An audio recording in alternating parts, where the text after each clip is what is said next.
Welcome to the inaugural episode of Legislative Lens Podcast, brought to you by the Ventura County Coastal Association of REALTORS. I'm the Government Affairs Director for VCCAR. My name is Rob Leatherwood. Our goal for this show is to help educate and activate residents of Ventura County to play a more important and impactful role in the housing crisis as we try to solve that. I'm here today with our Senior Vice President of Government Affairs, Sanjay Wagle from California Association of REALTORS. How are you, Sanjay? Good. Good to be here. Thank you for being here. I appreciate that. I'm sure you are missing lots of important meetings to be with us. Well, let's just get right to it, Sanjay. We got some stuff coming up shortly. In March 2024, we will have the California Proposition 1 Behavioral Health Services Program and Bond Measure. My understanding is that this is the governor's project to help solve some of our homeless issues here in California. What else can you tell us about this? So Proposition 1 is going to be the only ballot initiative that appears on the March ballot. It is an attempt to address California's mental health and homelessness issues, which are in many cases related. So this is a significant expenditure of political capital by the governor, as well as a number of other people. It's not just the governor, but there are a number of other supporters of this initiative. On the yes side, basically you've got one of those strange alliances of groups coming together. You have virtually all the large business organizations in California: Cal Chamber, California Business Roundtable, California Apartment Association, California Business Properties Association. They're all in support. You have most labor unions also in support. Wow, what a mix. Yeah, something you don't normally see. So you have labor unions. You also have most police groups in the state supporting it as well. So it's very interesting. If you look at your ballot guide, for example, you have on the first initial pro part of it, the California Professional Firefighters and other groups. And then as a rebuttal to the opposition argument, you have Cal Chamber and OC Cops. So it's actually a very interesting coalition. And really, it is an attempt to really make a significant impact on the issues of mental health and the related issues of homelessness by kind of really pushing forward to get more people into treatment to address their situations, as well as providing more housing opportunities. It also changes the existing mental health law to allow, which currently is not allowed, to allow more treatment of addiction as well as part of that law. So I think there's a hope. The reason it's so broadly supported is a hope that this actually does move the needle on this issue. The whole, as I said, treatment, not tents, is their slogan. Let me ask you about that. I think anyone who's followed public affairs in California for any amount of time knows that we've been dealing with a chronic homeless issue for decades at this point, and we've poured a lot of money into this already. What sets this apart from what we've already done? So one thing is, in terms of the actual money issues, there are a number of safeguards put into the law. When I've talked to proponents, for example, they've said very clearly, this is not where Los Angeles was spending, I think, over $1 million or close to $1 million on each unit of homeless housing. It's not that. There are significant safeguards put into how the money will be spent. I think the other aspect of this, which is very different and is the controversial part, so I'll raise the objections to this initiative, which are, well, the governor passed a measure, the legislature passed a measure, but it was the governor advocated for a bill which created California's care courts in a number of the counties. Right. And that does allow for conservatorship of persons who have challenges. So there is a civil process for basically compelling treatment. And again, this is used sparingly. It's not where, it's not some return to some unfortunate age or anything like that. It's very careful. Civil court processes are brought in. But I think you are going to see more treatment beds, more things to hit the key issues of mental health and addiction, which are there.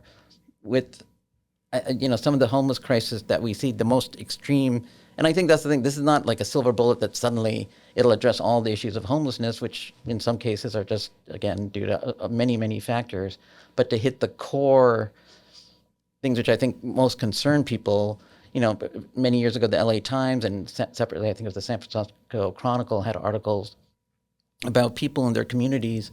They would see somebody basically deteriorating and dying. Just right in front of them. Yeah, and they were like, there's nothing we can do. There's no process. Whereas now there is a process, and the proponents have said, that, again, the strongest objections are from certain groups who go, nobody should ever be put into treatment unless they voluntarily want to go in. And, some people have, the proponents have said, well, like in the city of Sacramento, like a couple of hundred people died on the streets. Is that better than having a system which maybe requires certain people to get assistance who might not otherwise choose to get it? Well, and I mean, I think there's an argument to be made too that there are some folks out there who maybe don't have the capacity to make those decisions for themselves. Yeah, and I think that's fair. When there was objections to the governor's care court proposals, and I read some of those, it was kind of interesting because the arguments really kind of don't address that situation. What if the person, no matter how much you try to persuade, has challenges that make it hard for them to even make the decision? Is a civil court conservatorship process really so bad? So I think this is... Well, and I think the distinction there is, I mean, you're talking about a process that's in place. We're not just talking about, like a police officer pulling people off the street and putting them somewhere, right? Like this is a process that takes time, has different stakeholders involved in it. It's a little bit different. Yeah, and I think, it's interesting you mentioned the police. I think one reason you've had support from a number of these types of law enforcement groups is, frankly, they don't want to be the front line of mental health treatment and having to deal with people who are, facing significant mental health challenges. This is not a return to the days of the state hospitals, but I think people recognize that when they got rid of the state hospitals, the follow-up care never really materialized that should have been there and has resulted in the crisis we see now. And this is an attempt to say there are different ways to handle that. We don't need state hospitals back, but we do need more beds. We do need more treatment facilities. Well, I mean, I certainly think that you almost objectively could look and say, if we keep doing what we've been doing exactly how we've been doing, we're probably going to keep getting what we've got, and what we've been doing hasn't worked. Right. And I think a lot of it is that why you see this sort of bipartisan support for this measure is that the feeling that, okay, this does look like something that will actually move the envelope and address what is, for many Californians, a very serious issue. So we'll see what happens on the ballot, but it is an interesting measure, and as I said, I think it is very targeted to finally address the most extreme situations that we're seeing on the streets. Again, in my view, it won't necessarily get rid of the whole problem, but a lot of the sort of situations when you're walking around in your neighborhoods, or where I work in Sacramento on a day-to-day basis, you see people who clearly need desperate help. And I think people, maybe, I don't think this is a punitive thing. I think people feel genuine compassion, like that person needs help and something needs to be done. No, like I would agree with that 100%. Like I've been to Sacramento, spent time in LA, or even here in Ventura County, walking downtown Ventura, or downtown Oxnard. I sometimes see these folks that are, passed out on the sidewalk or whatever, and I don't have any amount of like animosity towards them. Like my heart just breaks. Like I wish that there was something I could do, and it is frustrating to me to see this and feel like helpless and powerless. So I hope this, with other things that the state and local governments are doing, can be a meaningful step in the right direction. Yeah, I mean, I think that's what everybody hopes, is that were this to pass, that it will actually affect the change that it's hoping that it's supposed to do. What kind of time frame are we looking at? What are you hearing to sort of start evaluating how successful this has or hasn't been? Is it going to be like years out probably to be able to see the change in the tide? I think it'll be years out probably for, well, you know what? Probably not years out. I think you might start seeing certain of the changes fairly soon. I mean, you've seen some of what's happening in parts of Los Angeles, not all of Los Angeles, where the city's been making very assertive moves in certain areas to make sure that people get shelter and are off the streets.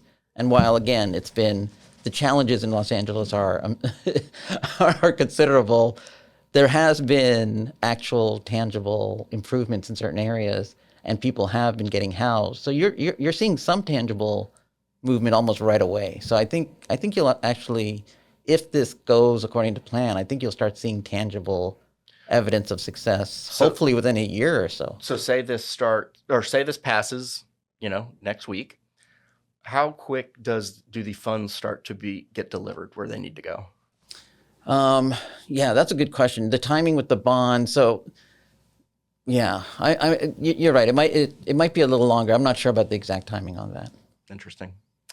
Yeah. And just real quick, I just want to say the California Association of REALTORS, we historically have not weighed in on issues of homelessness or mental health. We've continued with that. We have effectively what's a neutral position on this.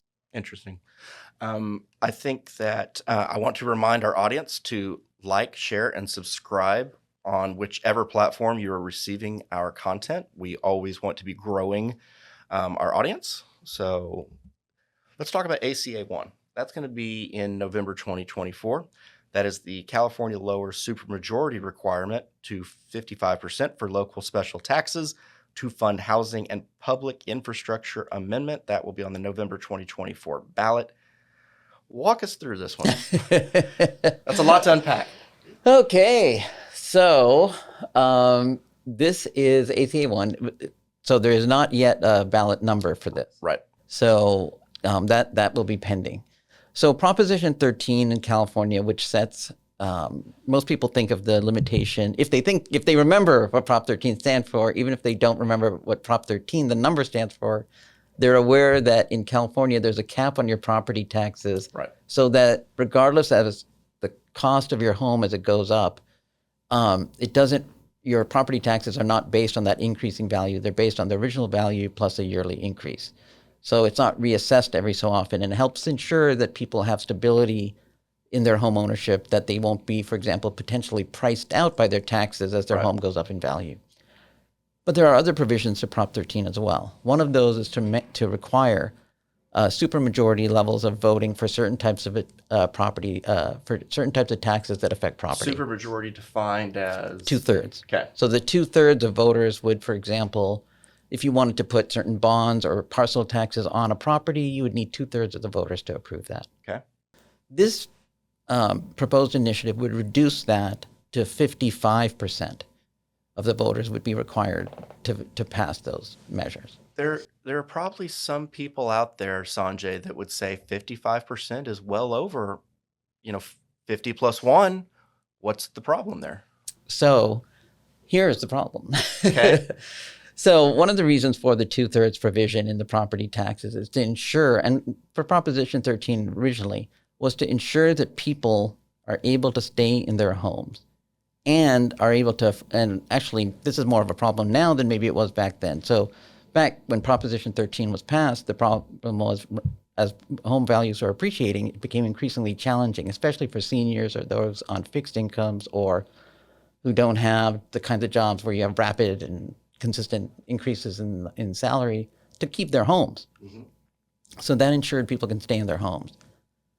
To ensure that if you wanted to have these other kinds of special taxes without creating those same burdens, it created a supermajority requirement so that the homeowners would not be unduly burdened by these bond measures or parcel taxes or other types of taxes.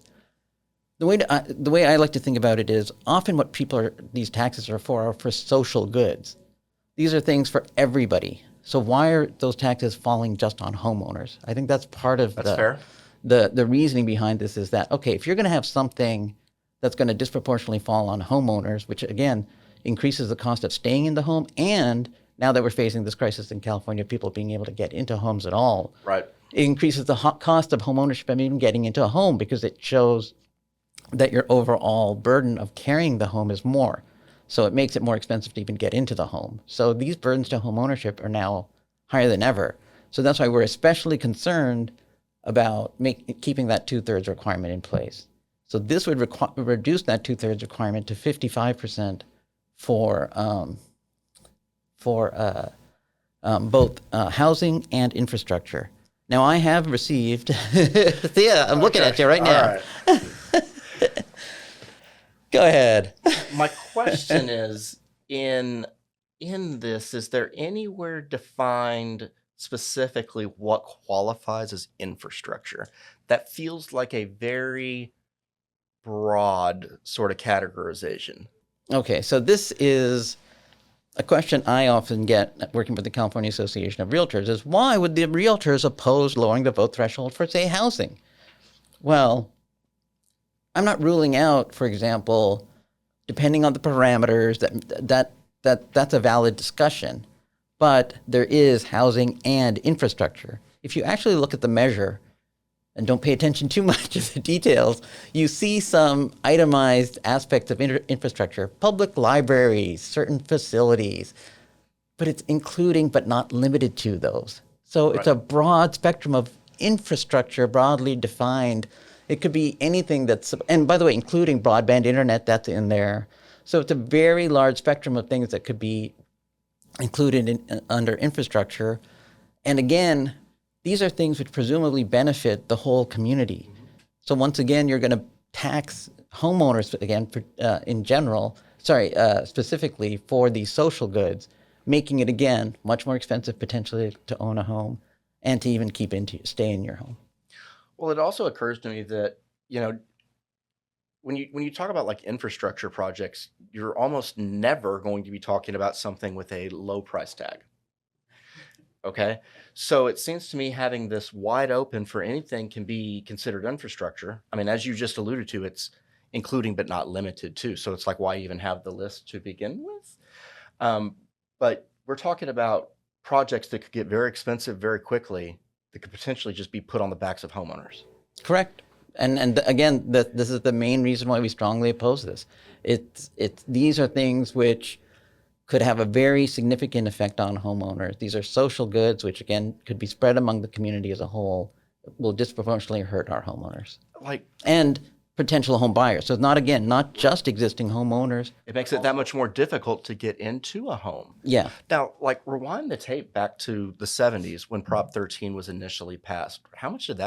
What was the vote on that? How much did that actually pass? It was about roughly 60%, I believe. So we wouldn't even have a Prop 13 under this setup. Well, in this setup, actually, that's going to be the next thing we talk about. Okay. So under this, we still would have had a Prop 13 because you would have had the getting Prop 13 in would still be there. But as I said, on a go forward, again, we would be seeing the same, without the 2/3 requirement, we'd be seeing the same challenges that we saw then for homeowners, where, again, you potentially get these projects. And I don't know how to make how clear this is, because I don't think sometimes, even when we've talked to some legislators or legislative staff occasionally, people are like, well, okay, bonds are okay. What's wrong with some partial taxes? To connect, we sometimes show the property tax bills of people in certain areas and go, look at these partial taxes, look at these taxes, look at the bonds. And people are like, oh, that does add a lot. Well, a tax in a vacuum is maybe not that bad. Right. But we're talking about local governments across the state that have a whole menu of local taxes that could be added to that property tax bill. So to your point, it just becomes that much more difficult to get into a home or to maintain and own that home once you have. Right. And again, these are social goods. The governor at some point, and I know the state's going through its fiscal crisis right now, had extended infrastructure programs. So there are other sources of funding that can be available for infrastructure at various times as well. So in terms of political support, this is something that we are lining up against, opposing. Who else is standing with us and who is standing on the other side? Right now, there are still ongoing negotiations. I would say labor is in favor of this. You might get, right now, I would say almost labor. Are they for the infrastructure side? That would probably be the central part in my view. Well, also housing and infrastructure, really, because it's there are reasons that gotta build stuff. Labor would favor that, and local governments, of course, because it provides another source of money for local government. I think they should just be better at managing money. But So that's me. we are expecting, as this shakes out, that it would not just be us, but we're likely to see another component of this is it actually also empowers greater ability to impose sales taxes and other taxes for this, not just property taxes. So it's very possible as this plays out. There's still some negotiations going on around this. So you might get retailers and other groups potentially who might have some objections to this as well. So as voters start getting their mail-in ballots and their voter guides in probably like early October, I guess, for this, and they're seeing ads on television or on social media or whatever, they should understand when they see somebody trying to support this, it's probably a local government trying to get more money out of you. Is that the takeaway? I think that's a fair way of thinking about that. Is it's basically it makes it, bottom line is it makes it easier for government to tax you. That's bottom line. That's what I'm after. All right. Because bottom line. Very good. Very good. Let's talk about ACA 5, which will also be on the November ballot. This is the California Right to Marry and Repeal Proposition 8 Amendment. Tell us about this one, Sanjay. Okay, so in Proposition 8, the California voters elected to put in the state constitution a ban on single-sex marriage. Okay. Subsequently, we've had a Supreme Court decision, a U.S. Supreme Court decision, which said, no, single-sex marriage is permissible all across, is constitutionally mandated, basically, all across the United States. So the question begins, why are we having this, right? So there's two reasons which have been raised as for this initiative right now. One is, you never know. The Supreme Court has shown that precedent doesn't necessarily... At the federal level. Yeah. Right, the U.S. right. Supreme Court has shown that there have been some very significant decisions where they've overturned past precedent. So it's very possible that at some point the decision which made single-sex marriage constitutional across the country could be reversed. Because that was a different court. What? That was a different court. That was different justices that made that decision than what we have today. Yes, correct. And that could also change even more in the future. Who knows? Should they reverse that, then automatically California's constitution would revert back to the prohibition on single-sex marriage in the state, which would then require a constitutional amendment like this one to undo that. So rather than have that possibility, this will preclude that and automatically, because if the U.S. Supreme Court were to say this is not constitutional across the country, it would then send it back to the states, kind of like what's happened with Roe versus Wade, and they want to ensure that California would still have the right to single-sex marriage in the Constitution. A second reason is that people just don't think we should have that kind of discriminatory language in our Constitution, right? Why do we have a prohibition on single-sex marriage, something which is constitutional by the U.S. Constitution currently across the whole United States, that discriminatory language should just be removed from the Constitution. So the California Association of REALTORS has taken a support position for this. And the question I've had a couple of times is, well, historically we only weigh in on things that have a real estate relationship. And one of the main reasons, no, go ahead. Well, that's true. But I would also argue that a huge thing for realtors in California, or anyone that's really affiliated with the National Association of Realtors, we're real big on fair housing. We're real big on fair housing. Everyone deserves the right to own a home. Everyone should have access to that. And, is that sort of along the same lines that we're thinking? Yeah, exactly. There's two parts. One is exactly what you just said. Fair housing is very important to our association nationally and the state and local as well. Absolutely. So fair housing is fundamental, and so it's logical for us to support this purely on a fair housing ground because, again, if you've got discriminatory language within your state constitution, should there ever be something that overturns it, potentially that would have ramifications for fair housing and the ability of individuals to buy and protections for their fair housing laws. Also, just as a practical matter, let's spin out a scenario. U.S. Supreme Court reverses its decision. This is in California's constitution. You could have all sorts of potential, it would probably be worked out, but all sorts of potential ramifications for example, if you're married in California, you can hold title as joint tenancy, Sure. or you can hold it as community property. Well, if you're not allowed to marry, what happens That's to a your... complication. That's like, what if you are married now, you've got it as community property in California, all of a sudden they say, no, you don't. The California Constitution says you don't have a right to marry. What happens at that point? It would be a huge mess, just even from a practical point of view. So this is just getting ahead of all of that. Yeah. So to me, it's a combination of absolutely the fair housing. I would say that's the primary reason we're probably that we are for this. But there's also the secondary practical aspects of real estate, which is if this were to happen, it would be a potential disaster. Be a train wreck. Yeah. Well, I think that this is awesome. I'm glad to see CAR get behind this. If VCCAR weighed in on state issues, I'm sure we would be behind it too. Like quite literally, you walk through the doors of VCCAR, we have fair housing signs like right at the door. Right. It is a huge thing for us. So I'm thrilled to see CAR throw their support behind this. Yeah, and this is just happened in our most recent board of directors as well. Excellent. Next on the agenda is ACA 13. I know you're going to have a lot of fun talking about this. So, California vote requirements for initiatives requiring supermajority votes amendments. We touched on this a bit earlier with the ACA 1. Flesh this out for us, Sanjay. So this one is, the best way to explain it is by example. Okay. So currently, all initiatives, doesn't matter what they're trying to do, just require a simple majority to pass. This would So that's like 50 plus 1. Correct. Right. Simple majority, every conceivable initiative. But let's say, going back again to Proposition 13, at the time Proposition 13, before it was passed into law, all these kinds of taxes would have been simple majority. Parcel taxes, special taxes, any of these taxes that would be simple majority. Proposition 13 said, because of the reasons I identified earlier about the impacts on homeowners as prices go up and the burdens that can be placed on homeowners, making it very hard for them to stay in their homes or to buy a home, we created, Prop 13 created a 2/3 requirement.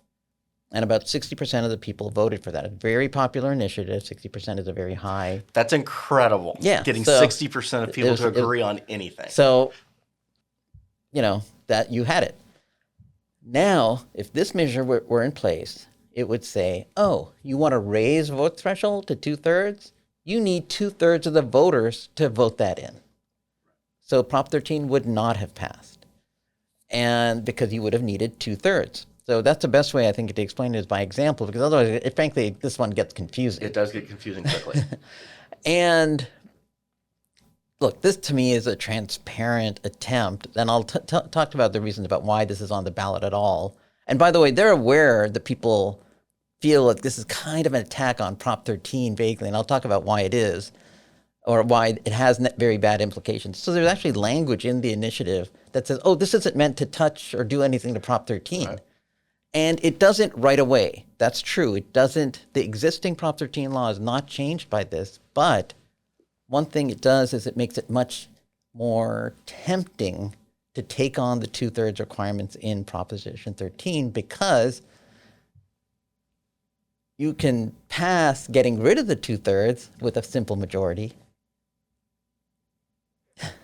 Well, that seems a little backwards. So you can get rid of it with a simple majority, and then if you ever wanted to get it back in, you would need 2/3. Go through this whole process. And so it makes it a very tempting target to go after the supermajority requirements of Prop 13. Let me ask you this. So I wasn't around in the 70s when Prop 13 was passed, and you were barely there. Fast forward to today. The housing market looks a lot different today than it did in the 70s. California we're on the other side of the peak, on the other side of the tipping point, where we're a majority renter state. In the current environment, would a Prop 13 ever be passed in California? I actually think even with this, I think you would actually still get Prop 13 passed. I think you have a lot of people, even those who are renting, et cetera, have relatives, have family members who own homes, and often, for better or for worse, a lot of older family members who own homes, and they're conscious of the fact that you have seen, because of the shortage that you're talking about, there's been very significant appreciation in certain parts of the state. That's true.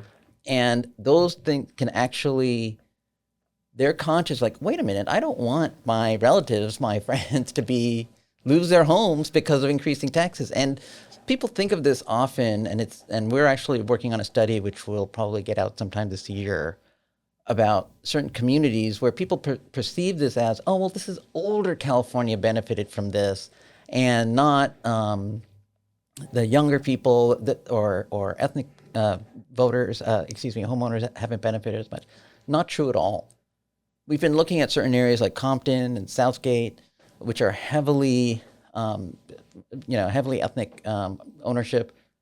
There, in some of those communities, you have seen significant increases in prices. You don't think of it at the same level, but very significant increases in prices.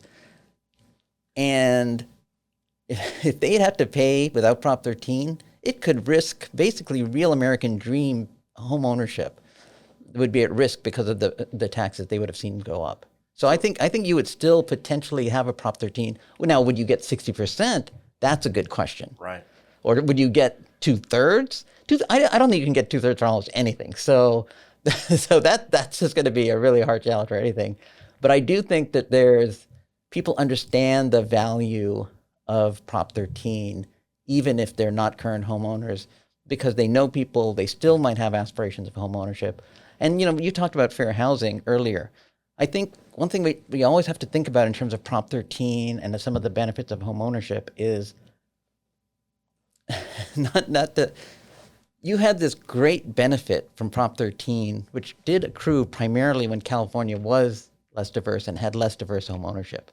And there's something in my mind, very disturbing about stripping away such a benefit as we now have in the state of California, majority, I guess ethnic would be the best word, majority ethnic buyers own home ownership. So just as these communities are finally being able to buy, some of whom suffered a great deal of discrimination in the home buying process. Decades. All of a sudden, they're buying homes. Oh, let's strip away the protections. Oh, that's right. Why now? That's very interesting, and that's something that I don't think gets talked about enough. I think that if you didn't have those Prop 13 protections in the areas that you're alluding to, who buys those homes? It's probably not people from that area.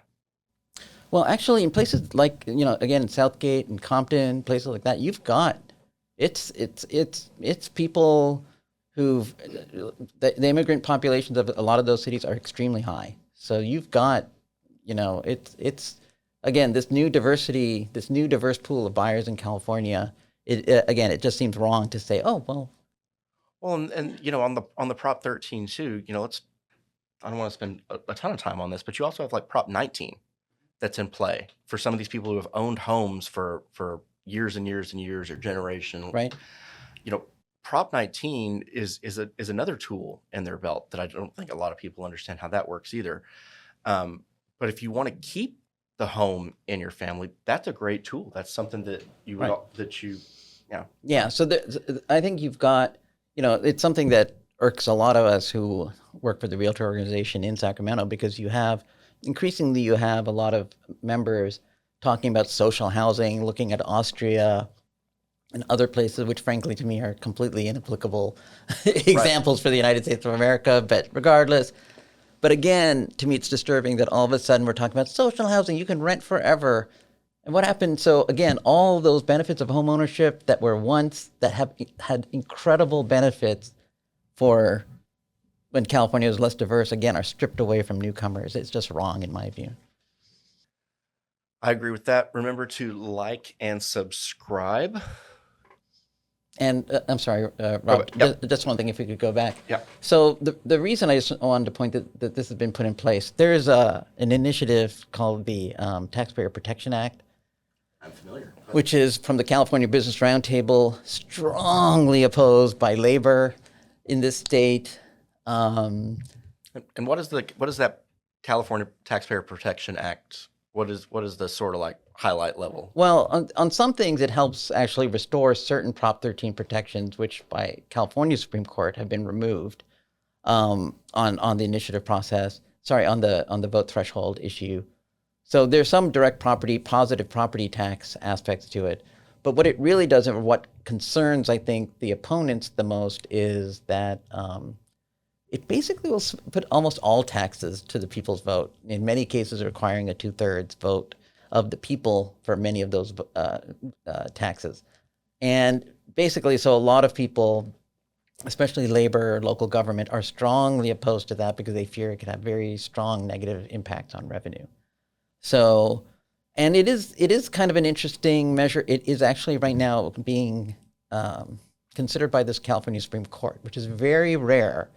They almost never weigh in on an initiative before the voters do, but they're weighing in on this because the argument that's being made is that this is such a far-reaching change in the way government works. It's not an amendment, it's a revision of the Constitution, which then would not be able to be done by the ballot. But because they're so opposed to that, they introduced this measure to hopefully kill that, because if this passed by a sufficient number, it could potentially impact the ability. So, and the other thing, just real quick, sorry to,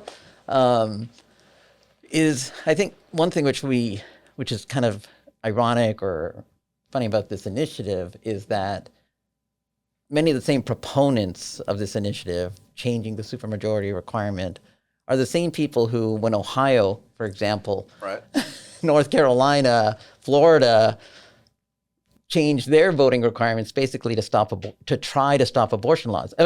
In Ohio, it didn't succeed. They actually tried over there. I think it was the Republican majority actually tried to change the vote threshold in order to stop a pro-choice vote from being able to be successful. And, many of the same people who are for this were like, oh my God, how could you change? You're just trying to play games. You're changing the vote thresholds because you can't win on the merits. Well, one thing that I'd like to ask you about is, our local governments, let me rewind. You talk to residents of basically anywhere in the state of California, and they will all tell you, I can't take much more taxes. They will all tell you that they can't take much more taxes. But, local governments got to pay the bills. So if we can't do taxes and we're not going to do bonds, how do local governments continue to pay the bills and offer the services that they either want to or are mandated to, either by Sacramento or DC, without continuing to raise more revenue? Well, and this one, so the California Association of REALTORS, primarily for the property tax provisions, do have a support on the Taxpayer Protection Act. But I think you raised some concerns, which I understand from local government. So, and I guess this is where you have to,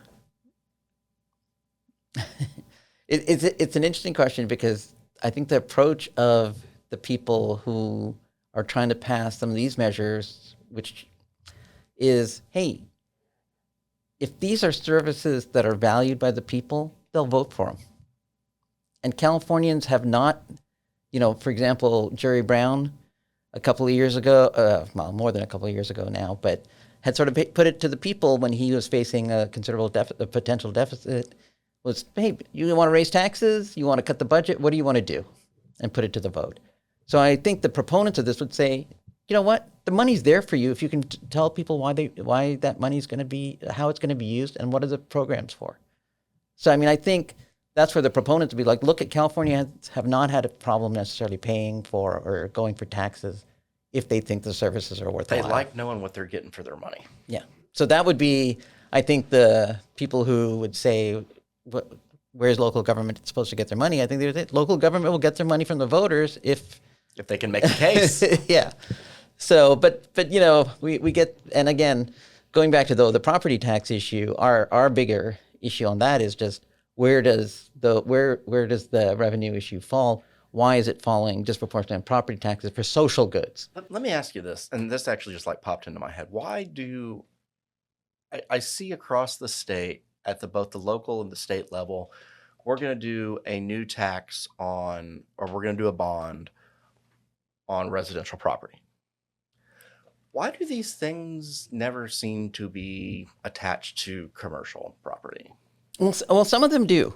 So, but the impacts, not necessarily on residential rentals, But some of them will attach to all property. But in many cases, in commercial, you've got triple net leases. You can just pass the cost, through the system. It's not something which necessarily Right. creates the same impacts that you might have otherwise.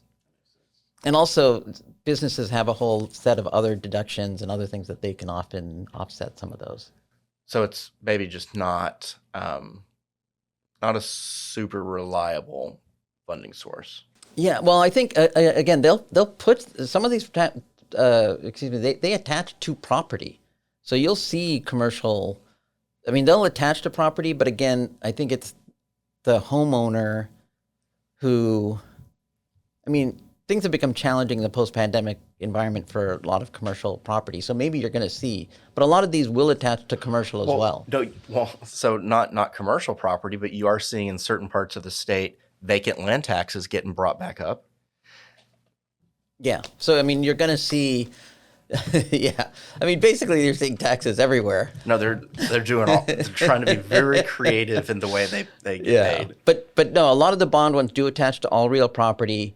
But you hear about the homeowner issue because that's, frankly, it's just more real to people that I think, again, commercial property owners are seeing a lot more challenges in the post-pandemic environment. But I think with homeowners, it's very real that, oh, wait, you could lose your home potentially or be forced to sell, or just, even if it doesn't reach that point, like all of a sudden, if you're living on Social Security and you just happen to have had a home that you've owned for a while, wow, now I have, suddenly my taxes are going up considerably, and only my taxes, right? Right. And meanwhile, everything else also about you maintaining your home has gone up. The cost of maintenance, the cost of fixing anything has shot up dramatically. So I think in this environment, that's a very, very it's tough. Bad thing. Yeah, it's tough. Yeah. Let's talk about Article 34. Now, this will be on the repeal of Article 34 will be on the November 2024 ballot. This is the California Remove Voter Approval Requirement for Public Low Rent Housing Projects Amendment. That's a mouthful. Walk us through this, Sanjay. Okay. What are we looking at? Well, we need to have something we support. Just kidding. I'm totally kidding. But this is actually, so Article 34 of the Constitution requires voter approval for certain types of subsidized housing project developments. And frankly, that voter approval requirement, the California Association of REALTORS generally does not support what's called, quote unquote, ballot box planning, right? You still would have to go through, meaning where you vote for every potential project that comes through your city, Okay. right? We believe that you should have a process, but the city government process, which can be very involved, lots of hearings, lots of permits, those still are there, okay? So public input is still there, but it strips away the ballot box requirement from this.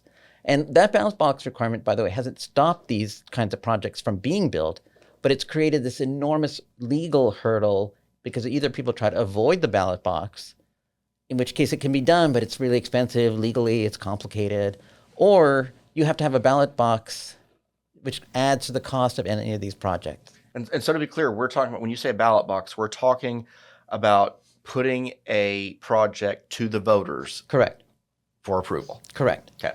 So, and actually the the Supreme Court has actually said it doesn't have to be a specific project. You could say, we plan to build 1,000 units of subsidized housing somewhere.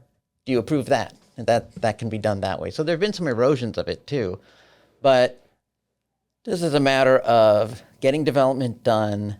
We think this will help get development done, lower the cost of the development, which again now has to go through a ballot box hurdle, which in many cases people are more than willing to vote for. So it just adds expense. It's unnecessary. And again, we generally do not support that type of ballot box planning because it just increases the cost of any new housing in the state of California. Also, one of the reasons we've supported this and actually had long-standing support, there's been a previous attempt, I forget what year now, to undo Article 34, which we supported. It did not pass, actually. This is in the Constitution because of us. Due to, well, when I say us, our predecessor, I think the California Real Estate Association, using a kind of racially charged campaign many, many years ago. So let's just say our commitment to fair housing is great now. Right. And for actually a number of years, it's been very strong. But it was not always the case. We do have a historical legacy, which is not great. To be just bluntly, it's actually very depressing and awful. But now it's time to do better. Exactly. And this is part of that. So in addition to all the practical housing development and other reasons for reversing this, this is also undoing something that we, helped put in the Constitution. Now, should this pass, what types of downstream effects? What can we expect to see? I think you just potentially you might see.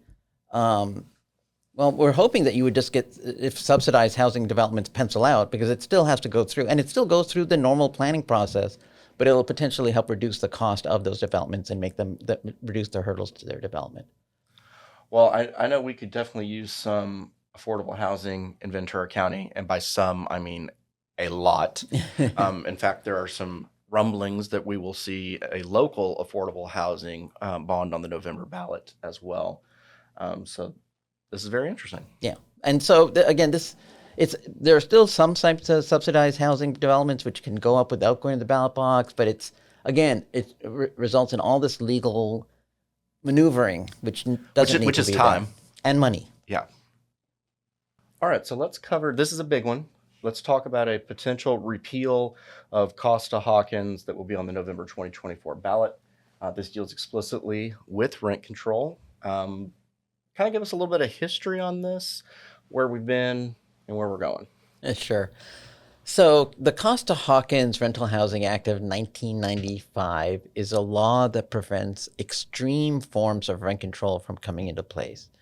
So there are cities, there are a number of cities with rent control measures, and the ones I'm most familiar with are Los Angeles and San Francisco. But there's a number of them now, far more than I used to work in the CAR legal department, and when I was there, I think there were only like 7 cities, and now you might have 7 that don't. So it's a very different situation. And this is different than rent caps. So what this does is it limits local government's ability to put into law, again, extreme forms of rent control. And what are extreme forms of rent control? Prior to the passage of this law, there were certain cities, I believe Santa Monica and West Hollywood, which had vacancy control. And what that means is even after a unit became vacant, so let's say somebody lived in a unit, they choose to leave, they leave the unit, even then the owner could not raise the rent. To market. Right. Correct. They had to comply with whatever the rent board's requirement, which could have been 2-3% or whatever they determined was the appropriate amount. So what did Costa-Hawkins do? Costa-Hawkins said you cannot have a rent control ordinance which stops you from being able to raise to market once the person vacates. So vacancy decontrol. That's one part. Second part is, that's of particular importance, is Costa-Hawkins does not allow rent controls on single-family homes. And so that's a very significant aspect of the law because it helps maintain that for a lot of people, you might have a home that maybe you have a job that takes you out of state for a year or two and you want to rent it out and then come back and not have a problem coming back to it. Well, this would ensure that you do have that a lot of the controls that would affect rent would not then apply to that single family home. So that's been a bit, those two things to me are some of the and that's been the law for basically 30 years. Yep. Okay. So in that time, it also capped which properties are subject to the rent control ordinance. So properties built after that year are not subject to rent control of this kind.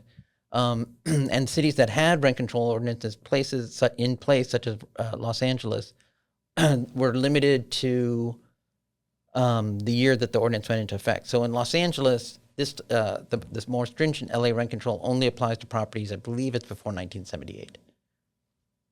The reason for that is quite simple. If you have this sort of more stringent rent control, even this kind of more stringent rent control, you're unlikely to get people who will necessarily build properties. So you want to encourage rental housing to continue to be built. So the more strict forms of rent control are not binding on newer properties. Sure. And that even in the rent cap law, they recognize that. And when after a property is built for a number of years, rent caps do not apply.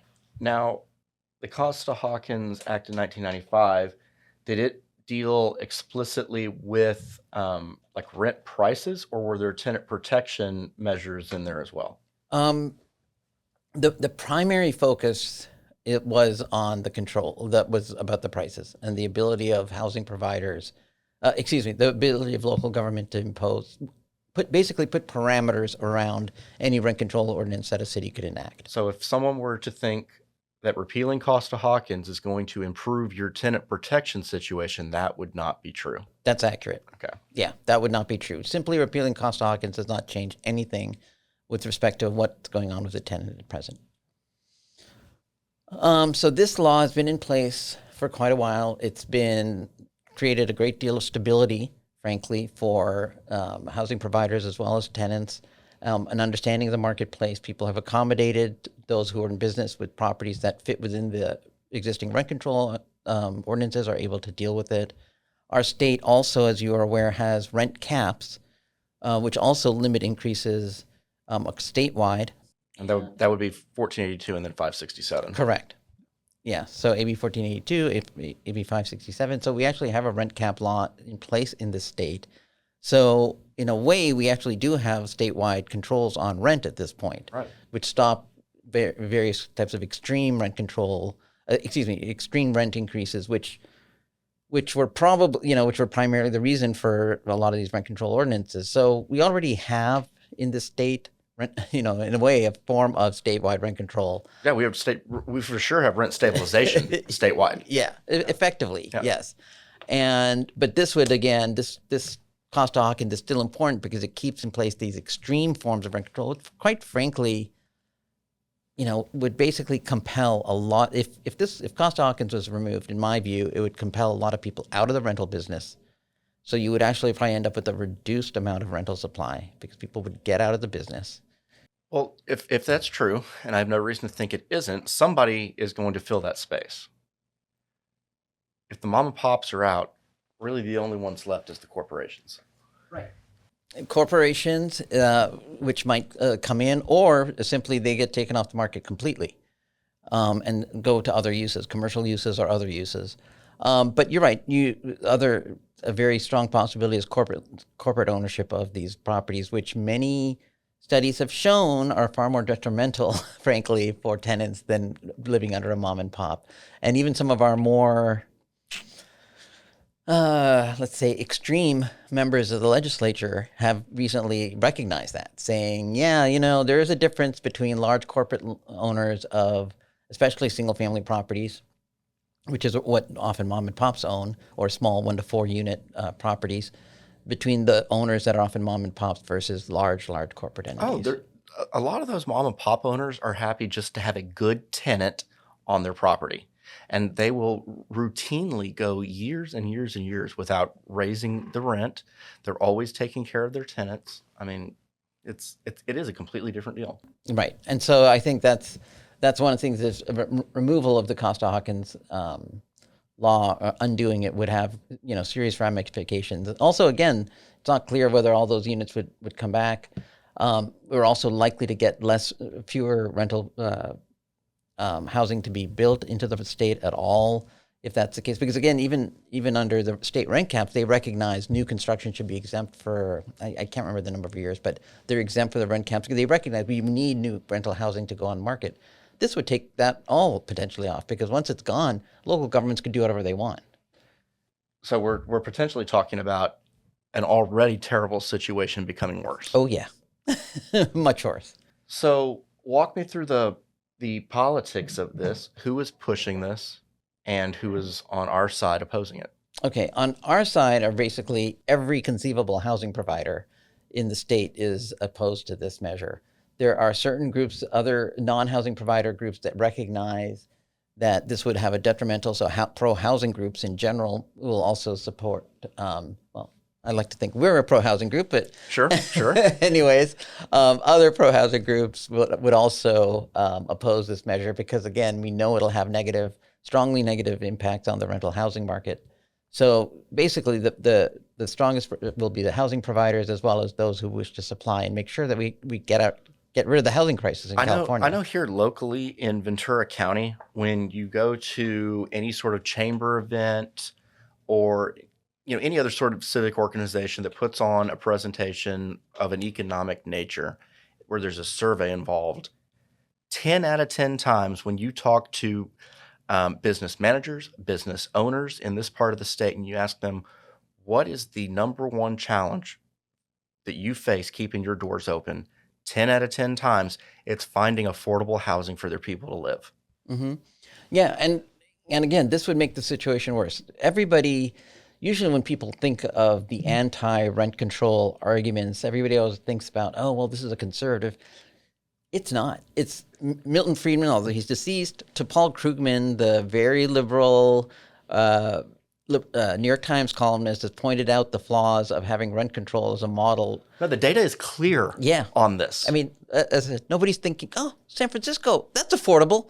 They have some of the most extreme rent control cities. Berkeley, San Francisco, West Hollywood have among the highest rents in the country. No, in the last year since I came to California, Sanjay, from Texas, and I've been drinking from the fire hose from day one, especially on this rent control stuff, because that is not a thing in Texas. I've been very earnest in my approach to this, trying to find some bit of data somewhere that supports a rent control or a rent stabilization argument, and it just doesn't seem to exist.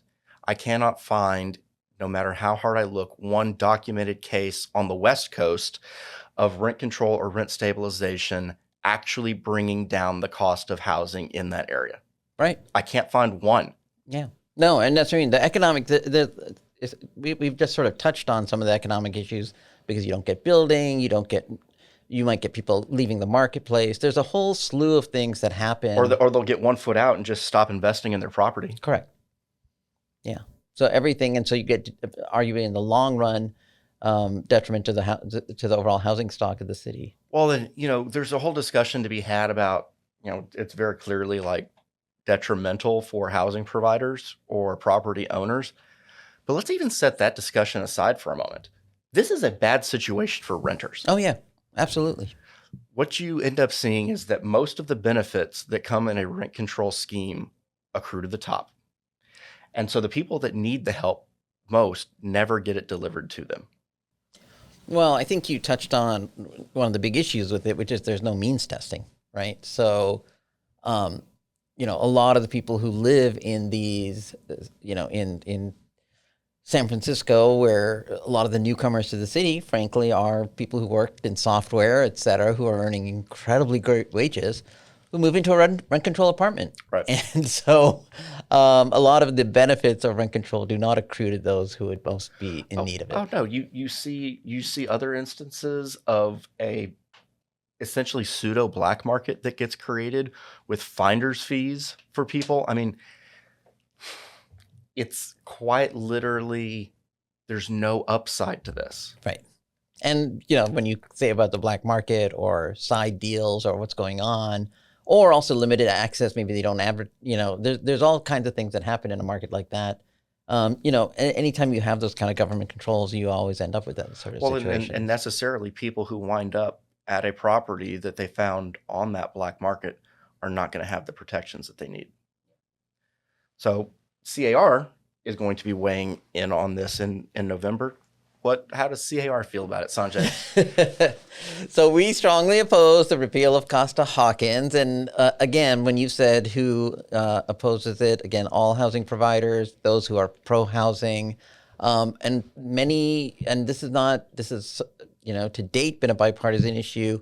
There have been two prior attempts, and we'll talk about this in a second, two prior attempts to repeal Costa-Hawkins.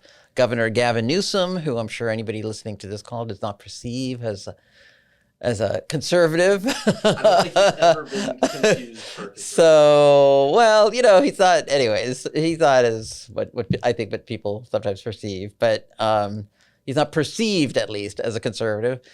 He has been strongly opposed to both initiatives. He opposed both prior attempts to repeal Costa-Hawkins because I think he recognizes, and if you think about it, it's very interesting that he opposes the repeal because he's been mayor of San Francisco, right? Where he sort of experienced, I think, the problems that come from a rent control regimen. So it's not surprising that, to me, he has historically, at least, he hasn't weighed in, I believe, on this one, but he has historically opposed all the initiatives. Well, I mean, he had a front row seat to the train wreck. Yeah, and that's not to. I mean, he was one of the strongest advocates for the rent caps. So it's not that he doesn't have, right, but he has again consistently opposed this sort of extreme forms of rent control. Well, I mean, to your point, it is a nuanced discussion. And there are certain markets where certain things make sense, but a repeal of Costa-Hawkins, there's nowhere in California where this is going to turn out better for renters. Right. And I think, as I said, even he gets it. Now, just to be clear, we do oppose rent caps as well. Sure. For many of the same reasons. But again, in terms of opposing such an extreme draconian forms of rent control, you do actually see a degree of bipartisan support because they recognize how the potential ramifications for that are so bad. Very interesting. Well, Sanjay, I feel like I've been drinking from the hose all morning. What else you got? So this is the last one. This is still pending the full amount of signatures, but everybody seems pretty confident they will get the signatures. So there have been 3 attempts to repeal Costa-Hawkins, all of which have been sponsored by the AIDS Healthcare Foundation in Los Angeles. Why is the AIDS Healthcare Foundation of Los Angeles weighing in on non-healthcare related things? This is a good question. So there's nothing stopping them from doing so. So basically, at the decision of their board and their chairman, they have weighed in. This would be the third. Each time, I think the first time they spent about $25 million, the second time about $35 million. And let's ballpark it at $25 million this time, maybe more. So we're talking over $80 million that could have been spent on actual health care for people. Bingo. So this initiative would say, if you are a specified type of health organization, which would encompass the AIDS Healthcare Foundation as well as any other medical provider that would fit within its requirements, that you need to spend your money on patient care. So, pretty. That sounds very reasonable and fair. Pretty straightforward. And this initiative is being. We currently have a support position on this initiative, and again, pretty much for the reason you just identified, which is this is an organization which primarily, if people who are giving to it, et cetera, anticipate that. And again, just to be clear, they do very good work in the healthcare space. So. Keep the money. But stay in your lane.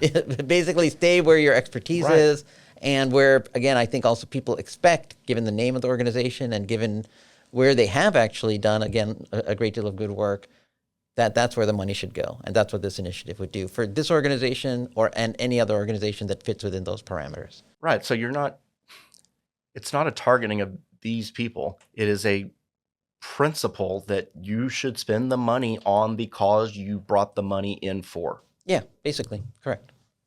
Awesome. Yeah, so that will also be in the ballot, and we have a support measure on this. Well, Sanjay, voters have a lot to think about, a lot to research coming up ahead of the November election. Yeah. What advice, what wisdom, what resources can you offer to voters as they have a lot of decisions to make that are going to have impacts today and tomorrow?